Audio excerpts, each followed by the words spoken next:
may pinagawa na amplifier. Ito. Yung kanyang brand, Platinum. Ito yung kanyang model. Ito, videohan ko for the record purpose only. Din mag-advise ako ng konti dito sa may-ari. Dahil nga madalas ito nasisira. Ilang beses na rin daw napagawa ito sa pagawaan. Yung first time dito sa akin. Ito guys yung kanyang laman. Ito yung kanyang transformer, yung capacitor. Ito yung kanyang likod, medyo Korea yung kanyang sulat. Yeah. Ito yung kabitan ng kanyang speaker. Kung napansin nyo yung kanyang upiti, ito may mga sulat. Yan. Hindi ako ang nagsulat niyan. Yung dating gumawa. Ito hindi rin ako nagpalit niya. Yung dating gumawa rin. Ito kasi yung pinaka-original na pisa niya. Ito. Yung MN 1526. Tapos MP 1526. Tinignan ko sa online. Napakamahal pala ang pisa na yun. Yung ito yung pinalit natin.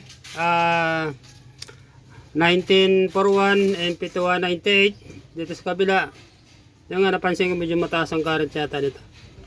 Compare dito sa pinalit ko. Pero okay lang yan, original naman ito.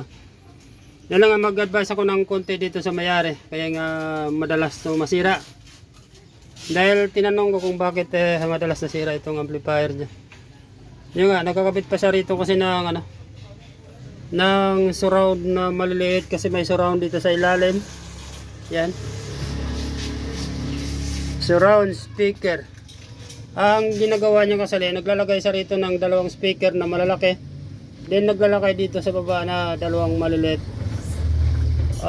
Sabi ko ang ma-advise ko na lang dito para tumagal itong amplifier.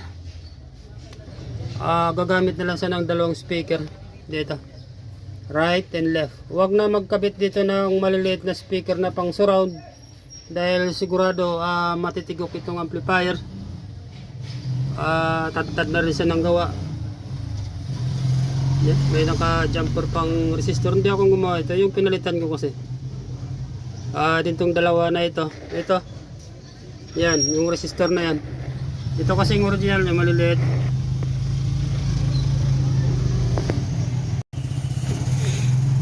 Ulitin ko ulit. Ilang beses na rin ito napagawa na amplifier. Tad ng gawa na rin yung kanyang board. Kaya ang magawa ko na lang dito mag-advise ako ng konti dito sa may-ari para tumagal siya. Yung nga sinabi ko kanina dito, huwag na siya maglagay dito ng maliliit na speaker. Dahil nga yung dito sa baba, isa lang yan, naka-jumper lang yan guys. Ulitin ko ulit, dalawang channel lang yung amplifier natin, right and left. Kahit sabihin natin na may nakasulat sa baba na surround speaker, nakakunik pa rin dito yan guys. Dalawa lang kasi ang amplifier sa loob, ito left and right. Kaya mangyayari amplifier dito sa ako na left and right. Siyempre apat yung kabitan, ito naka-jumper rin. Siyempre mga previous vlog ko na yung ENP ay isa. Yan. Ulitin ko lang ito, naka-jumper sa loob yan guys. Kung baka sa yun lang nga, mag-advise ako ng konti para kahit paano tumagal itong amplifier ng ating kaibigan.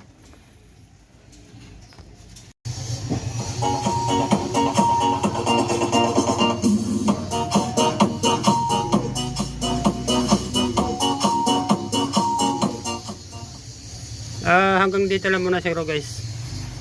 Sana may nakuha kayo ng konting idea dito sa vlog ko ngayon. Ulitin ko ulit, ito ay for the record purpose only. Maraming salamat pala sa nag-subscribe sa YouTube and nag-follow dito sa akin sa Facebook. Maraming salamat and advance Happy New Year.